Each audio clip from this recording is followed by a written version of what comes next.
Welcome to BeFrightened. We tell stories that will keep you up or help you sleep at night. This happened many years ago when I was about 14. I grew up in a small rural town, in a single-story ranch house at the edge of a dense forest. Our home was isolated, with the nearest neighbor a good half-mile away. It was a peaceful place, perfect for a quiet life, but also quite eerie at night. Being the oldest of three, my parents still didn't trust me to babysit my younger siblings alone overnight. So they hired a babysitter. She was 17, a friend from school, and someone I trusted.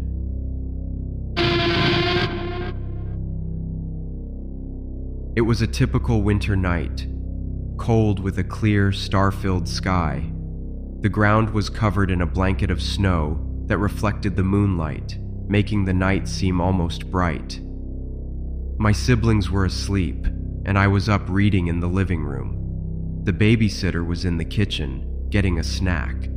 Suddenly, my brother called my name in a panicked whisper. I thought he was having a nightmare, but then I saw him standing in the hallway, eyes wide with fear. He pointed towards the back door and said, "There's someone outside." I felt a chill run down my spine. I crept to the back door and peeked through the window. In the dim light, I saw a figure standing just beyond the porch, half hidden in the shadows. The figure was swaying slightly, as if unsteady on their feet. Panic surged through me. I quickly went to get the babysitter. She came to the door, and we both stared at the figure. "What should we do?" she asked, her voice trembling. I had no idea. I decided to call our only neighbor. He was a retired police officer, and I just hoped that he would be home. I grabbed the landline phone and dialed his home phone number. After a few rings, he answered. I explained the situation, and he said he'd come over right away. We watched as the figure began to move, stumbling closer to the house. I could see now that it was a man. His clothes were disheveled and dirty.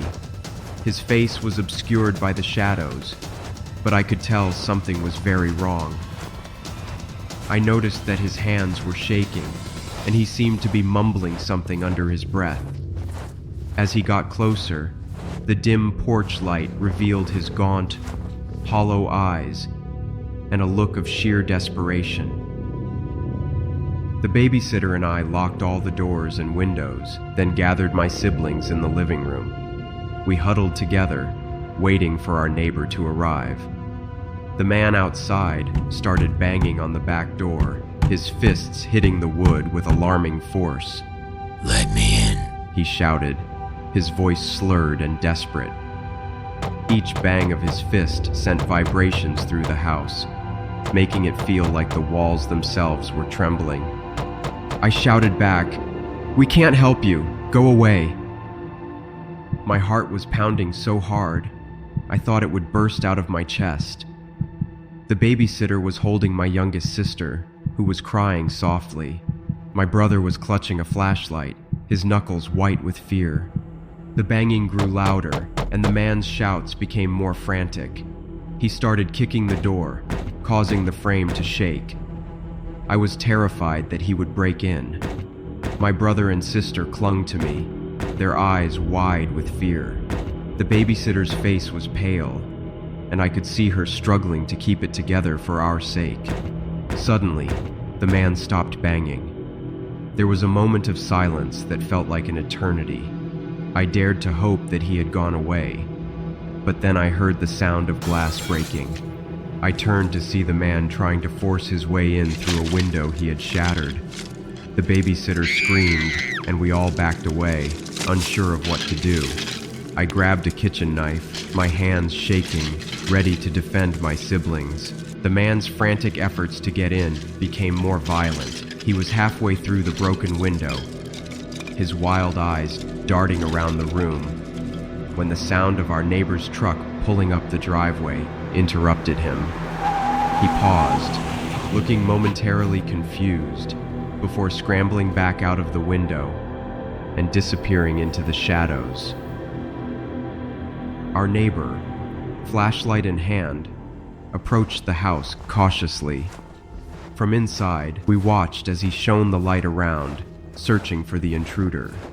He signaled to us that it was safe to open the door. The babysitter and I hesitated, but finally unlocked and opened the door slightly to let him in. He instructed us to stay inside while he checked the perimeter. We could hear our neighbor talking to the man outside, his calm voice a stark contrast to the frantic shouts from earlier. "You need to leave these folks alone," we heard him say. The man muttered something in response, but we couldn't make out the words. Our neighbor's presence brought a small measure of comfort, but we were still on edge, every noise making us jump. The police arrived shortly after. They informed us that the man was probably a transient, likely lost and confused. They said that he appeared to be under the influence of something. They took him away, and our neighbor stayed with us until my parents came home. Turned out that he was a drifter who had been wandering aimlessly and was under the influence of drugs. He had no idea where he was or what he was doing, which explained his erratic behavior. I still feel bad that I didn't help him, but I was just a scared kid. My parents didn't go out without us for a while. For years, I was traumatized coming home at night, but my brother still loves to mimic what I said that night. Bastard.